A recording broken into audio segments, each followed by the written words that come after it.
మీరు ఎలాంటి బిజినెస్ చేస్తున్నా ఏఐ టూల్స్ ద్వారా మీ బిజినెస్ ని డబుల్ చేసుకోవచ్చు. జస్ట్ 49 రూపీస్కే ఏఐ టూల్. నమస్తే కళ్యాణ్ గారు. నమస్తే జయ గారు. కళ్యాణ్ గారు ఎప్పుడు చెప్పుకునేలాగానే నెంబర్ ఆఫ్ మెయిల్స్. అయితే ఒక మెయిల్ చూశానండి, రాధమ్మ ఆవిడ మెయిల్ చేశారు. నాకు మెయిల్ అంతా చదివిన తర్వాత ఏమనిపించిందంటే, డబ్బు ఉంటే ఏదైనా చేసేయచ్చు. అక్కడ అడగటానికి కానీ మాట్లాడటానికి కానీ క్వశ్చన్స్ తప్పు కూడా ఒప్పైపోతుందేమో బహుశా అన్నట్లు అనిపించిందండి ఆవిడ మెయిల్ చూసాక. మరి ఎందుకు డైరెక్ట్ గా మాట్లాడేద్దాం, ఒకసారి కాల్ చేసి. తప్పకుండా మేడం, తప్పకుండా. ఎంత భయంకరంగా ఉన్నారండి, ఎంత భయంకరంగా ఆలోచిస్తున్నారో కళ్యాణ్ గారు. బహుశా మీరు కేసులు చూస్తారు కాబట్టి మీకు అనిపించదేమో. హలో అమ్మా నమస్తే, రాధమ్మ గారా? అవునండి. అమ్మా నమస్తే, నేను జయానమ్మ అందమైన జీవితం ప్రోగ్రామ్ నుంచి కాల్ చేస్తూ ఉన్నాను. అలాగా. బాగున్నారమ్మా? అమ్మ నాతో రాధమ్మని. రైట్ రైట్ కళ్యాణ్ చక్రవర్తి గారు కూడా ఉన్నారు, మీతో మాట్లాడొచ్చా? మాట్లాడొచ్చండి. రైట్, మీరు మెయిల్లో పెట్టిన విషయం ఒకసారి డాక్టర్ గారితో డిస్కస్ చేయండి మా. రాధమ్మ గారు నమస్తే అమ్మా. నమస్తే అండి డాక్టర్ గారు. అమ్మా చెప్పండి, మీ వయసు ఎంత? నా వయసు 50 సంవత్సరాలండి. ఏంటమ్మా ఈ వయసులో వచ్చిన సమస్య ఏంటో చెప్పగలరా? నేను ఎన్నాళ్ళుగానో భద్రపడుతున్న సమస్య డాక్టర్ గారు. మా వారి సంసారాన్ని పట్టించుకునేవారు కాదు. పెళ్ళైన కొత్తలోనే వింత ప్రవర్తన చూశాను ఆయనది. పెద్దలు చేసిన పెళ్ళే? పెద్దలు చేసిన పెళ్ళే అండి. పిల్లలు ఎంతమంది అమ్మా? పిల్లలు 3 అండి. 2 ఆడపిల్లలు, 1 బాబు. ఏం చేస్తుంటారమ్మా అతను? ఏం చేసేవారు, ఏం చేస్తుంటారు? ఆయన ఏం చేయరండి. ఎందుకంటే ఆయన్ని దత్తు తీసుకున్న తల్లి చాలా ఆస్తి ఇచ్చిపోయింది. 4-5 కోట్లు ఇచ్చింది. 1 కోటి రూపాయలు వడ్డీకి తిప్పుకుంటాడు. ఆ డబ్బు మీదే విలాసాలు సరదాలు తీర్చుకుంటాడు. మా పట్ల ప్రేమ అనేది చూపించడు. పిల్లలు సెటిల్ అయిపోయారమ్మా, చదువుతున్నారా? ఎలా ఉన్నారు పిల్లలు? ఏంటి వాళ్ళ పరిస్థితి? పిల్లలు 3 డిగ్రీలు తీసుకున్నారండి. 2 పాపలు జాబ్ చేస్తున్నారు. పిల్లవాడికి ఇంకా ముందు చదువులకి డబ్బు ఇవ్వనంటాడు.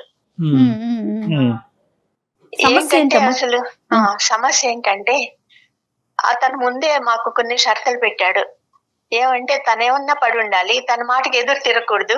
పిల్లలు కూడా ఆఖరికి నౌకర్ని పెట్టడు, తనేం చెప్తే అది చెయ్యాలి అంటూ కొన్ని షరతులు పెట్టాడండి. నేను అన్నిటికీ పిల్లల భవిష్యత్తు కోసం ఒప్పుకునే ఉన్నాను ఇప్పటి వరకు. తనకు ఆర్థిక బలం ఉంది, అంగబలం ఉంది. అది చూసుకుని ఈ వీరుడు, అది కాక పురుషుడు పులి అనుకున్నాడు.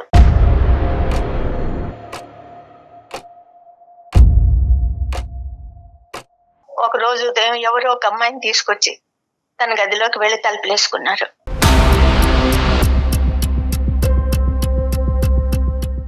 ఎవరి అమ్మాయి? ఎంత వయసు? ఎక్కడ అమ్మాయి? ఎవరో చిన్న అమ్మాయి అండి. అది 5 గంటల తర్వాత బయటకు వచ్చారు. బయటకు వచ్చి వడ్డించమన్నాడు. సరే వడ్డించాను. ఆ అమ్మాయి చేతులు కడుక్కుని లోపలికి వెళ్ళిపోయింది తినేసి. ఆయన చేతులు కడుక్కుంటుండగా అడిగాను, ఎవరు ఈ అమ్మాయి అని. అంటే చెప్పాడనమాట, ఒక పేద పిల్ల, వెనక ముందు ఎవరూ లేరు, చిన్నప్పుడే పెళ్లి చేశారు, భర్త అప్రయోజకుడు, అమాయకుడు. ఈమెను ఒంటరి దాన్ని చేసి వెళ్ళిపోయాడు, ఎక్కడికో వెళ్ళిపోయాడు వదిలేసి. ఆ అమ్మాయిని ఆదరించడానికే మన ఇంటికి తీసుకొచ్చాను. ఆ అమ్మాయి ప్రాధేయపడింది ఆదరించమని, అందుకని ఇంటికి తీసుకొచ్చాను, ఇక్కడే ఉంటుంది అని చెప్పి వెంటనే తను కూడా గదిలోకి వెళ్ళిపోయాడండి.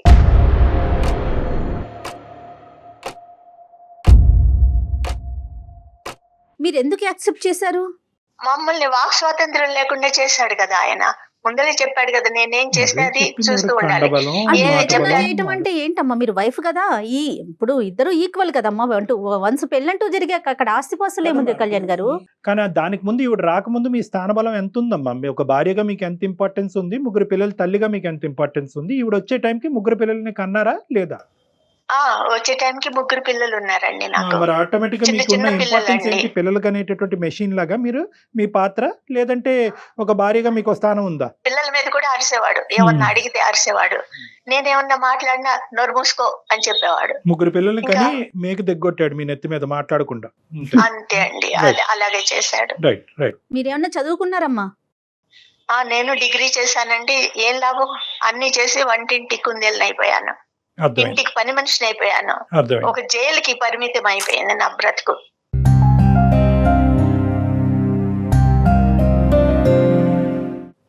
అప్పుడు ఇటు మీ అత్తగారి తరపున కానీ అమ్మ వాళ్ళు కానీ వాళ్ళందరికీ ఈ విషయం తెలుసనమ్మా? తెలుసండి, కానీ ఈయన ఆర్థిక బలం చూసుకుని వాళ్ళు ఏం మాట్లాడేవారు కాదు అంటే డబ్బుంటే ఏదైనా చేసేయొచ్చా ఏం డాక్టర్ గారు? అని అంటే అతని ఊహ. ఎలా ఉన్నారు జనం, ఇలా కూడా ఉన్నారా? అంటే డబ్బు ఒకటే కాదమ్మా, డబ్బు ఇచ్చేటటువంటి అహంకారంతో పాటు వచ్చే కండబయలం, గుండె ధైర్యం, ఇవన్నీ ఆ. ఏవైతే ఉన్నాయో మరి ఇతను మరి ఆ వ్యక్తిత్వం ఏంటి అనేది మరి అతనితో మాట్లాడితే మనకు అర్థమవుతుంది. కానీ ఆ తర్వాత ఈ అమ్మాయితో ఏమైనా ప్రయాణం మీ ఇంట్లోనే కొనసాగిందమ్మా? అక్కడితో ఆ కథ ముగిసి ఆ అమ్మాయి బయటికి వెళ్ళిందా? లేదండి, ఆ అమ్మాయి ఇంట్లోనే ఉంది, ఇప్పటికీ ఇంట్లోనే ఉంది. ఇన్నేళ్లు జీవచంలో బతికాను నేను. అదేంటమ్మా, చాలా అన్ని అసహ్యంగా ఉంది ఆశలు వినటానికి. చంపుకొని నా పిల్లల కోసం, పిల్లల ముందు అల్లరి పడకూడదు అని, ఈ విషయాలు లోకానికి తెలియకూడదు మా జీవితం గురించి అసలు అని. కాదమ్మా, ఇన్ని సంవత్సరాలు 16 ఏళ్ల క్రితం ఆవిడ మీ జీవితంలోకి వచ్చింది, ఇంకా తెలియకుండా, అంటే మనం అనుకుంటే తెలియకుండా ఉండదు కదా. పిల్లల వయసు పెరిగే కొద్దీ ఇంకొక స్త్రీ ఇంట్లో ఉంటే ఆటోమేటిక్ అర్థమైపోతుంది కదా తను ఎవరని. మీ తరపున ఆయన తరపున కాదు కదా. సరే, పిల్లలు కూడా అడిగేవారండి, మరి ఏంటమ్మా ఏంటిది, అడగరు? ఎన్నాళ్ళు, అసలు ఆమె ఎవరు అని. పిల్లలు ఏం అడిగేవారు అనేది పక్కన పెట్టండి, వాళ్ళు చాలా చంటి పిల్లలు, అప్పుడే 1, 2, 3 ఇయర్స్ అంతే మాక్సిమం ఈవిడ ఎంటర్ అయ్యే టైంకి. మీరేం ప్రశ్నించారు? బంధువలం లేదండి నాకు, అవకాశం లేదు ఆవిడకి. నా అవకాశం లేదు. ఎందుకంటే నా పేరెంట్స్ చచ్చిపోయారు. అన్న వదిళ్ళు, అక్క చెల్లెళ్ళు వీళ్ళు కూడా ఇదొక భారంగా భావించేవారు. ఎప్పుడన్నా వెళ్తే కూడా ఇంకా వాళ్ళకి చులకనవ్వకూడదని నేను వచ్చేసాను అనమాట. Correct. వెళ్లేదాన్ని కాదు. Right. కాబట్టి నాకు అసలు బంధుబలం కూడా లేదు. సరే, మీరు మీ ఒక బంధుబలం లేదు, సహసహకారాలు లేవు, మీరు అడిగేటటువంటి ప్రశ్నలు అతని దగ్గర నుంచి వచ్చిన జవాబు ఏంటమ్మా? ఇదే చెప్పాడండి, ఆమెకి నిస్సహాయాలు, ఆమెని ఆదరించడానికి నేను తెచ్చాను అని చెప్పేసి వెళ్ళిపోయాడు మరి అనమాట. నా నిస్సహాయత గురించి ఎవరు ఆలోచిస్తారని అడగలేదా మీరు? అడిగితే కసురుకునేవాడండి, చెయ్యెత్తేవాడు. ఏం చెయ్యాలి?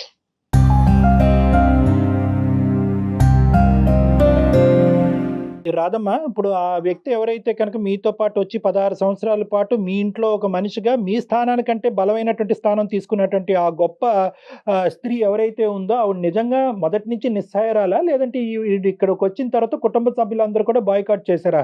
అసలు ఆవిడ కథ ఏంటి బ్యాక్గ్రౌండ్ లో? ఆవిడకి పెళ్లి చేశారండి, చిన్నప్పుడే పెళ్లి చేశారట. ఆహా. ఆ భర్త అమాయకుడు అంట. అతను ఆ భర్త అమ్మాయి కూడా ఈవిడ ఎక్కువ తెలివైందా? సరే చెప్పండి. అప్రయోజకుడంట. ఆహా. అందుకని అసలు వీళ్ళే కొట్టి కొట్టి ఇద్దరు కలిసి, మా ఆయన ఆవిడ కలిసి అది పరిస్థితి. కొట్టి కొట్టి వెళ్ళిపోయేటట్టు చేశారు అతన్ని. రైట్. అంతేగాని అతను వదిలి వెళ్ళిపోలేదు. సో ఇదంతా కూడా ఆ నిస్సహాయాలు, నేను దాన ధర్మాలు చేసేటటువంటి గొప్ప గుణం ఉన్న వ్యక్తిని ఒక హ్యుమానిటేరియన్ గ్రౌండ్స్ లో తీసుకొచ్చి కాపాడాననేది ఒక కట్టుకథ మాత్రమే. కట్టు కథ మాత్రమే అనిపిస్తుంది నాకు. అట్లా కావాలనే తీసుకొచ్చాడు అనిపిస్తుంది. Right, okay. కానీ ఇదంతా నాకు గుండె కోత కదండి. ధైర్యం చేసి మేము ముందుకు వచ్చాను ఈ సమస్యను తీసుకుని. చాలా లేట్ అయిందమ్మా, చాలా ప్రయాణం. మీరు అడిగేటటువంటి ప్రశ్న బహుశా నిలదీసేటటువంటి పూర్తి స్థాయి ఎఫర్ట్ అనేటటువంటిది జరిగిందనేటట్టు నేను అనుకోవట్లేదమ్మా. ఈరోజు పిల్లల వయసు, పిల్లల వరకు వచ్చింది అంశం, పిల్లల పెళ్ళిళ్ళ వరకు వచ్చింది కాబట్టి మీరు బహుశా మాకు కాల్ చేసి ఉండొచ్చు, ఈమెయిల్ పంపించి ఉండొచ్చు. వాళ్ళిద్దరికి ఏమైనా పిల్లలు ఉన్నారమ్మా? లేరండి, వాళ్ళకి ఏం వాళ్ళిద్దరికీ పిల్లలు పిల్లలు లేరు. లేరు. ఓకే. ఏదో జాగ్రత్తలు తీసుకుని ఉంటారు వాళ్ళు. సో ఈ 16 సంవత్సరాల పాటు మీకు జరిగినటువంటి ప్రయాణంలో మీరు ప్రశ్నించలేక గట్టిగా బిగ్గరగా మాట్లాడలేనటువంటి పరిస్థితి, బయట మీకు ఎవరు హెల్ప్ లేకపోవటం వల్ల కాంప్రమైజ్ అయ్యి తలదించుకుని ముందుకెళ్ళటం తప్ప ఇంకో దారి లేదు అనేది మాకు అర్థమైంది. ఇంటి అవునండి. అవసరాలు, పిల్లల చదువులకు సంబంధించినటువంటి ఖర్చులు, మీ అవసరాల వరకు అక్కడి వరకు అతను ఏర్పాటు చేయటం అనేది బాగానే జరిగిందా? అంటే అన్ని అవసరాలు తీర్చేవాడు కాదండి. ఏదో రోజు దైనందిన జీవితానికి ఏదేది కావాలో అవి తెచ్చి ఇంట్లో పడేసేవాడు. ఆ సో డబ్బులు కూడా మా చేతికి ఎప్పుడు ఇవ్వలేదు. సో మా మానసికంగా పిల్లలు, నా కూతుళ్ళు సంపాదించిన డబ్బు కూడా అతని చేతుల్లోనే పెట్టాల్సి వచ్చింది. వాళ్ళకి ఆర్థిక స్వాతంత్రం లేదు. ఇంకేమన్నా అలవాట్లు ఉన్నాయమ్మా ఈ మహానుభావుడికి? అంటే తాగటం కానీ ఇలాంటివి ఏమన్నా? లేదండి, ఇది అటువంటి ఒక్కటే. అలవాట్లు ఏం లేదు. వేరే విలాస ఆడవాళ్ళ పురుషుడు. అలవాట్లు, ఈవిడ వచ్చిన తర్వాత, ఈవిడ ఎంటర్ అయిన తర్వాత వేరే ఆడవాళ్ళ అలవాట్లు ఇంటి బయట కానీ? లేదండి, అసలు రూమ్ లో నుంచి బయటకు వస్తే కదా.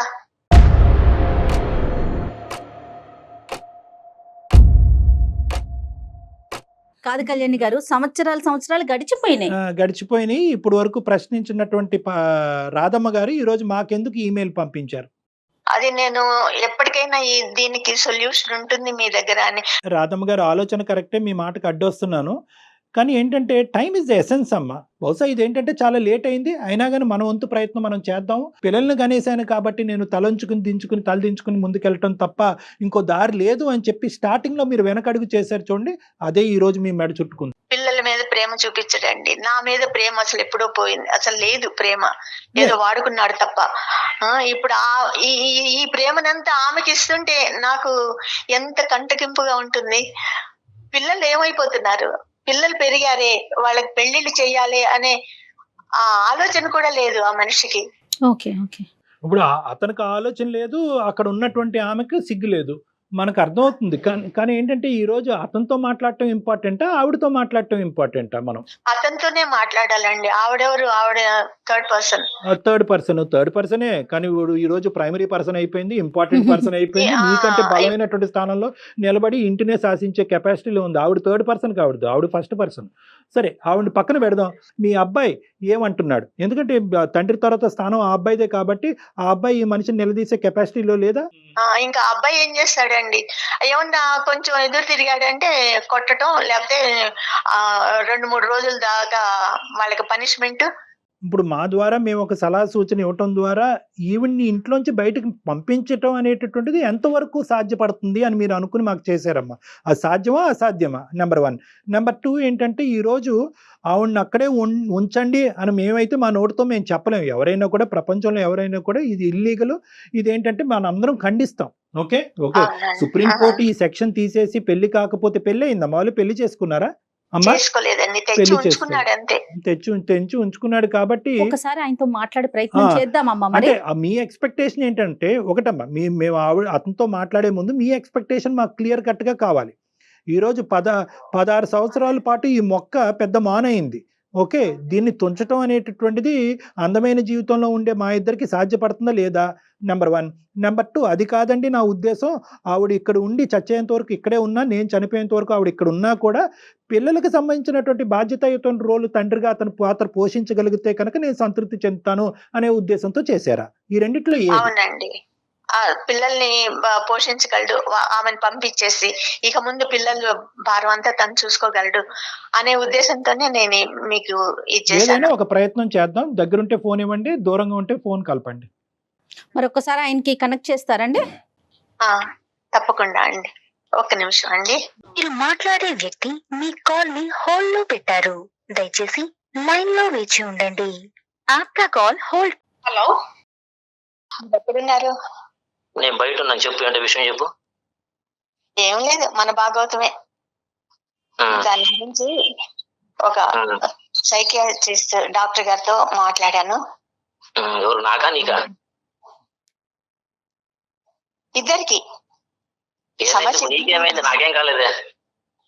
నీకేం కాలేదని నువ్వు అనుకుంటున్నావు. సరే, నాకే ఫోన్ నా కోసమే అనుకో. డాక్టర్ గారికి అన్ని చెప్పేశాను నేను. ఇప్పుడు అంత అవసరం ఏమొచ్చింది? అంత విపులంగా చెప్పాల్సిన అంత బాధ ఏమొచ్చింది నీకు? ఆనందరావు గారు నమస్తే. ఆనందరావు గారు నమస్తే అండి. నమస్తే సార్. సారీ అండి, కానీ కొద్దిగా మాకు టైం కేటాయించవలసిందిగా మా విన్నపం. చెప్పండి. ఏం లేదు, నేను అడిగేది ఏం లేదు. అలా కాదు, 16 సంవత్సరాల క్రితం ఎవరో ఒక వేరే ఆడవాళ్ళు మీ ఇంట్లోకి వచ్చారంట, ఆవిడతో పాటు మీ ప్రయాణం మొదలైందంట, ఇప్పటికీ కూడా అది కొనసాగుతుందంట. దానివల్ల ఏంటంటే ఈవిడికి లభించవలసినటువంటి స్వేచ్ఛ అవనియండి, ఆనందం అవనియండి, జీవితం అవనియండి, ఆవిడకి లభించలేదంట. దాంతోపాటు పిల్లలు కూడా సఫర్ అయ్యారంట. 3 పిల్లలు, వయసు వచ్చినటువంటి పిల్లలు. బాబు ఎంఎస్ చేయడానికి బయటకు వెళ్ళాలి అంటే కనుక దాని మీద మీరు పూర్తి స్థాయి సహకారం అందించట్లేదంట. ఆడపిల్లలు, పెళ్ళి అయ్యేటటువంటి ఆడపిల్లలు ఈ వయసుకు వచ్చి వాళ్ళు సంపాదిస్తే కనుక ఆ సంపాదన మీద కూడా మీరు డిపెండ్ అవటం జరుగుతుంది, ప్లస్ వాళ్ళకి పెళ్లిళ్ళు చూడటం జరగట్లేదంట. సో ఇది సారాంశం. మీరేం చెప్పాలనుకుంటున్నారు ఆనందరావు గారు? సార్, ఇక్కడ విషయం ఏంటంటే వినండి. ఇప్పుడు ఒక ఆమె అంటే ఏమి సోర్స్ లేని టైంలో ఎవరు లేరు ఆమెకి, ఏదో నేను పక్కన ఉన్న పరిచయాలు కాబట్టి కొద్దిగా ఆ ఉద్దేశంతో నన్ను ఆశ్రయం అడిగింది. సార్, ఇలాగ ఉంది నా పరిస్థితి, కొంచెం మీరు దయచేసి ఏమనుకోకుండా మరి ఇలాగ నాకు ఆశ్రయం కల్పించగలరా అంటే, దాంట్లో ఏముందమ్మా, ఏ ఆడదైనా కానీ తప్పదు, మరి మనం ఆదుకోవాలి, ఇది భారతదేశం, ఇది భారతదేశంలో స్త్రీని గౌరవిస్తేనే బాగుంటుంది, కాబట్టి దానికి అభ్యంతరం, నీకు ఏం కావాలి నా నుంచి అంటే, ఇలాగ ఉంది సార్ పరిస్థితి, నాకు బయట నేను ఎక్కడ సంపాదించుకోలేను, నాకు ఏది లేదు కాబట్టి కొంచెం మీ దగ్గర ఉండగలను. ఆవిడ ఎవరండి? రోడ్డు మీద అడుక్కున్న ఆవిడ కాదండి, ఇంటి అవతలండి. ఆమె భర్త వచ్చేసి కొంచెం పెళ్ళైన ఆవిడ తెలుసా? మైల్డ్ గాను తాగుబోతూ కొద్దిగా చూసేవాడు కాదు, కొట్టేది, ఇట్లా హింస గురి అయ్యేది అన్నమాట ఆమె. ఇప్పుడు కనిపించే మగాళ్ళందరినీ కూడా ఆవిడ ఇలాగే ఆదరణ అడుక్కుంటా ఉంటదా? ఇప్పుడు మనకి తెలిసిన వాళ్ళు ఉంటేనే అడుగుతారు. పక్కన కాదండి, ఆవిడతో మీకు పూర్వపు పరిచయం ఉంది. పరిచయం అంటే పక్కింటి వాళ్ళు ఉన్నప్పుడు మాట్లాడతారు కదండి మామూలుగా. సరే, మీరు మాట్లాడారు. సరే, మేము ముందే ఖండించాలని అనుకోవట్లేదు, మీ వర్జన్ మీరు చెప్పండి. మీరు ఖండించినా ఖండించకపోయినా నేను చెప్పేది నా ఓకే వర్షన్ ఓకే ఒకటేనండి. ఇప్పుడు మేము ముందే మాట్లాడాలని అనుకోవట్లేదు, తర్వాత మాట్లాడతాం, ముందు మీరు చెప్పండి. అలాగే సార్, మీకు కొన్ని పదాలు అలా నచ్చట్లేదు. అడిగింది, తీసుకువచ్చింది, నా ఇంట్లో ఉంటూ ఉంది. ఉమ్, అయితే ఉంటుంది కాబట్టి దానికి ఆవిడ నాకు, నా భార్య కూడా నాకు దానికి ఏం అడ్డు చెప్పలేదు. ఇంతకాలం అయింది. ఉమ్. ఈ రోజున మరి మీ ముందు తీసుకొచ్చి ఆ బాధను ఎందుకు వెళ్ళకప్పుకుందో అయితే నాకైతే తెలీదు. ఆవిడకి బుర్ర లేదు, మీకు మరి బుర్ర ఉంది. ఆ విషయం ఇప్పుడు అది ఆవిడకి కాదు సార్, తెలియాలి. అది కాదు సార్, సారీ ఆనందరావు గారు, మీ మాటకు అడ్డొస్తున్నాను. ఇప్పుడు ఇక్కడ ఆవిడకి బుర్ర లేదు, ఆవిడకి బుర్ర పని చేయలేదు, ఇంతకాలం ఆవిడ ఒక డిప్రెషన్లో పాతుకుపోయింది, ఆవిడకి బుద్ధి లేదు. ఒక నిస్సాయ స్థితిలో ఉండేటటువంటి ఒక ఆడదాన్ని తీసుకొచ్చి మన ఇంట్లో కూర్చోపెట్టిగా ఆవిడ సహాయత ఇవ్వటం, ఆవిడకి ఒక జీవితాన్ని ఇవ్వటం వల్ల ఇక్కడ నా భార్య పొజిషన్ ఏంటి, నా పిల్లల పొజిషన్ ఏంటంటే మినిమం కామన్ సెన్స్ ఆ వయసులో ఉన్న మీకు లేదా? సార్ ఒక్క మాట చెప్తా వినండి. జీవితాన్ని ఇచ్చారు, ఆమెను తీసుకొచ్చి అంటారు. జీవితాన్ని ఇవ్వడం అంటే ఏంటి? పెళ్ళన్నా చేసుకోవాలి, ఉంచుకోవాలన్నా ఉంచుకుంటే ఈ రెండిట్లో ఏదో ఒకటి జరిగితేనే జీవితాన్ని ఇచ్చినట్ల. ఆ జీవితాన్ని నేను ఆవిడకి ఇవ్వలేదు. ఆవిడికి కేవలం నేను గార్డియన్ టైప్ అంతవరకే ఉన్నాను. నా భార్య నా సొంతం. అది ఆమె ఆలోచించుకోకుండా మీకు వేరే విధంగా చెప్పడంలో మీరు వేరే విధంగా నన్ను క్వశ్చన్ చేశారు. ఓకే ఓకే, అది తప్పు. ఆమె నేను గార్డియన్ అంటే ఒక రూమ్ లో ఉంటారా? అంటే అసలు గార్డియన్ అనేటటువంటి దానికి డెఫినేషన్ కూడా చెప్తే బాగుంటది ఆనందరావు గారు. నేను పోషిస్తున్నాను ఆమెని. మీరు పోషిస్తున్నారు అంతే. ఎస్, అంతవరకే. ఓకే, సరే సరే. ఇంకా అంతవరకే కానీ వేరేవి ఏమీ లేవు. ఇంకా రెండవది పోతే ఆ. పిల్లల్ని చూడడం లేదు మీరు, అది ఇది అంటారు. పిల్లల్ని ఎంతకాలం చూస్తామండి? చిన్నప్పుడు పుట్టినప్పటి నుంచి ఒక స్టేజ్ వచ్చేంత వరకు పెంచుతాము, చేస్తాము, స్కూల్కి తీసుకెళ్తాము, వస్తాము. ఇప్పుడు వాళ్ళు పెద్దవాళ్ళు అయ్యారు, ఒక డిగ్రీ చదువుతున్నారు. ఆ చదివే వయసులో వాళ్ళకి మనం తోడు అవసరం. వాళ్ళ దారిని వాళ్ళని వెళ్ళనివ్వాలి. మనము నువ్వు సైన్స్ తీసుకోవాలంటే నేను సోషల్ చదువుతాను అన్నప్పుడు వ్యతిరేకత వచ్చినప్పుడు పిల్లల మైండ్ ఎలా ఉంటుంది? అప్పుడు మనం వాళ్ళని తేలేం కదా. నేను అట్లా ఫ్రీగా వదిలేను తప్పితే వాళ్ళని ఏదో నేను అందరినీ నేను కజ్జాలు పెట్టుకోవాలి, నా మాట వినాలి అని దురుద్దేశం ఎక్కడ లేదు. గార్డియన్ ఎప్పుడు గదిలో కూర్చొనే చేస్తాడా ఆమె పోషణ అంతా?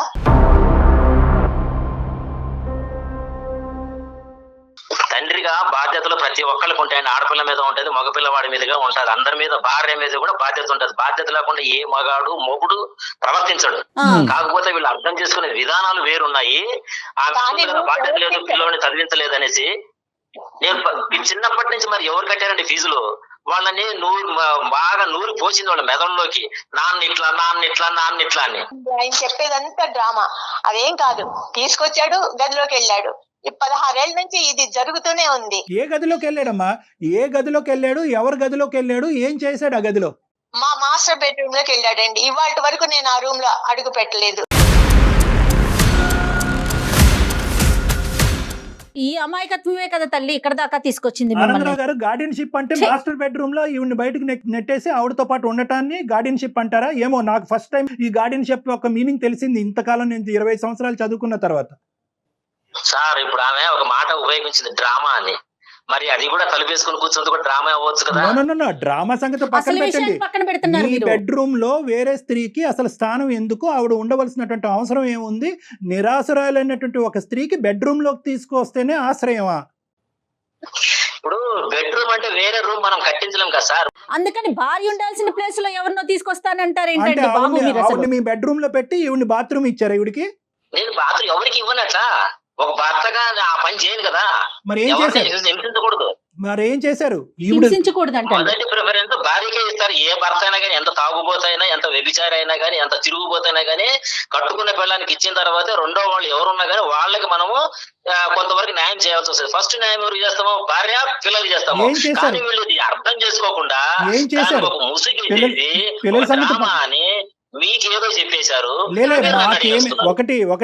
ఒకటి ఆనందరావు గారు, మాకేదో చెప్పేస్తే మేము నమ్మేయటానికి మేమేమి ఇక్కడ చెవులో పువ్వులు పెట్టుకోలేదు. మేము చెప్పేది ఒకటే అంశం, భార్యకి బెడ్రూమ్లో ఇవ్వనటువంటి స్థానం వేరే స్త్రీకి ఎందుకు ఇచ్చారు? దాన్ని మీరు కూడా ఒప్పుకుంటున్నారు కదా? కాదండి, ఆవిడ బయట ఉంది, ఈవిడ బెడ్రూమ్లో ఉందన్నది మీరు ఒప్పుకుంటున్నారా లేదా? పరాయి స్త్రీని బెడ్రూమ్ లోకి తీసుకెళ్తారా? ఇదేం సంస్కృతి అండి బాబు? తీసుకెళ్ళటం కాదు, 16 సంవత్సరాల పాటు అక్కడే ఉంచారు. పిల్లలతో పాటు ఉంచొచ్చు కదా, ఇంకా వేరే రూమ్ లేదా? మేడం ఆ, ఈమెని వేరే రూము, ఆమెని వేరే రూమ్ లోనే పెట్టాము. ఇద్దరికి రూమ్లే ఉన్నాయి. ఎవరు బయట హాల్లో పడుకోవట్లేదు. ఈవిడ నేను బయట ఉన్నానంటే ఇంటి బయట ఉందా లేకపోతే ఎక్కడ ఉంది? దానికి రావాలి కదా. ఆనందరావు గారు, మీ రూమ్ మాస్టర్ బెడ్రూమ్ లో పెట్టినాము అని అంటున్నారు.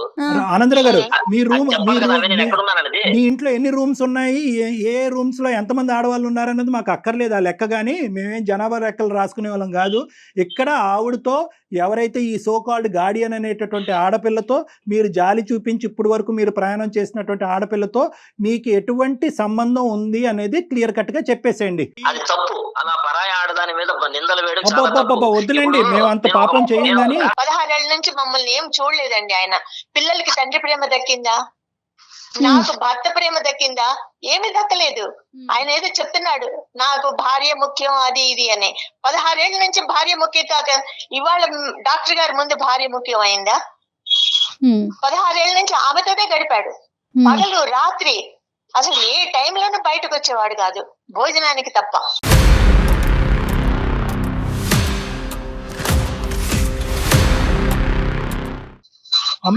అటువంటి వాడికి భార్య ముఖ్యము, పిల్లలు ముఖ్యము అంటే ఇవాళ నమ్ముతానా నేను? ఏమి లేదండి, ఇదన్నీ కట్టుకథలు. ఆమెతోనే, ఆమె ఇంట్లో ఉంటే మేము ఇంట్లో ఉండలేము, మేము ఉండాలి ఇంట్లో, అంతే.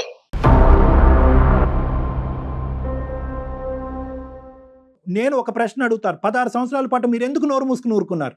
మా నోళ్ళు మూసేశాడండి ఆయన. తీసుకొచ్చి ఇంట్లో పెట్టుకుంటే ఆయన మూయటం ఏంటమ్మా? మీరు నిలదీయకపోవటం అనేటటువంటిది ఆ మనిషికి 3 కొమ్ములు రావడానికి ఒక ప్రధానమైనటువంటి అంశం, అవునా కదా?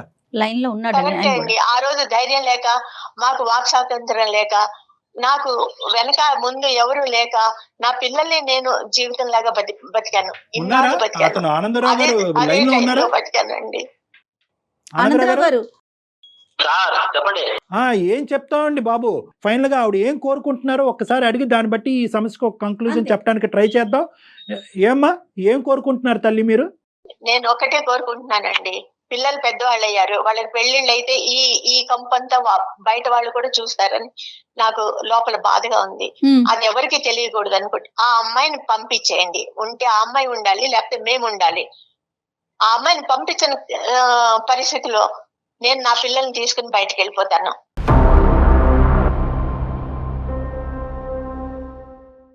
సార్ ఇప్పుడు అదే వాళ్ళు ఉద్యోగాలు చేస్తున్నారనే మనోధైర్యంతోనే బయటికి వచ్చింది నాకు. వచ్చింది ఆవిడకి ఆ ధైర్యం వచ్చింది అని చెప్పి ఇప్పుడు లైవ్ లో చెప్తున్నారు. ఆవిడ ఒకే ఆప్షన్ ఇచ్చింది, నేను పిల్లలు ఇక్కడ ఉండాలా, ఆ మహానుభావులు ఇక్కడ ఉండాలా? ఆవిడని బయట పంపిస్తారా, మమ్మల్ని బయట పోమంటారా? సమాధానం స్ట్రైట్ గా చెప్పండి. మీ క్వశ్చన్ తీసి తగలేయండి సార్, అది కాదు. ఆవిడ ఈవిడ డాక్టర్ గారు ఎన్ని ఇబ్బందులు ఉన్నాయో ఈ 16 ఏళ్ల నుంచి నేను భరించాను. ఆయనతో పాటు ఆవిడ చాకరీ కూడా నేనే చేశాను. ఆవిడేమి ముట్టుకునేది కాదు, బట్టలు కూడా ఉతికాను. ఆవిడ అంత పిచ్చి పనులు చేశాను నేను.